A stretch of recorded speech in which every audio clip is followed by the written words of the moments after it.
I have a plan.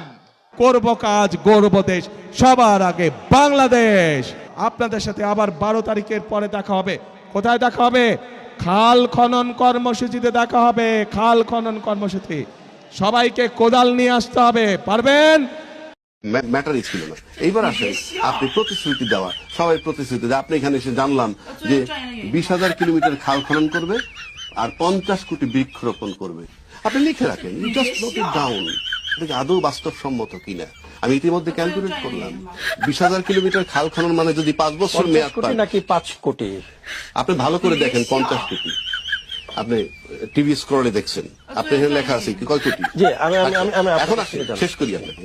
যদি 20,000 kilometre খাল খনন আপনি করতে চান 5 বছরে, দৈনিক গড়ে 11 কিলোমিটার খাল খনন করতে হবে। আপনি লিখে রাখেন, নোট ইট ডাউন। আমি আপনাকে নোট করে রাখতে বললাম। 50 কোটি বৃক্ষরোপণ যদি আপনি করতে চান, প্রতিদিন 2,73,000 গাছ রোপণ করতে হবে। লিখে রাখেন, দেশটাই তো থাকবে না। 20,000 কিলোমিটার খাল খনন করলে সব নদী, আর 50 কোটি বৃক্ষরোপণ করে দেখেন তো দেশে ল্যান্ড থাকে কিনা। একটা কথার কথা বলুন। সুতরাং আপনি মানে সবকিছু ভায়াবল, বাস্তবসম্মত, গ্রহণযোগ্য হতে হবে। আমরা হতাশ হচ্ছি প্রতিদিন। এখন যদি বলেন আপনি হতাশ হলে কি আসে যায়?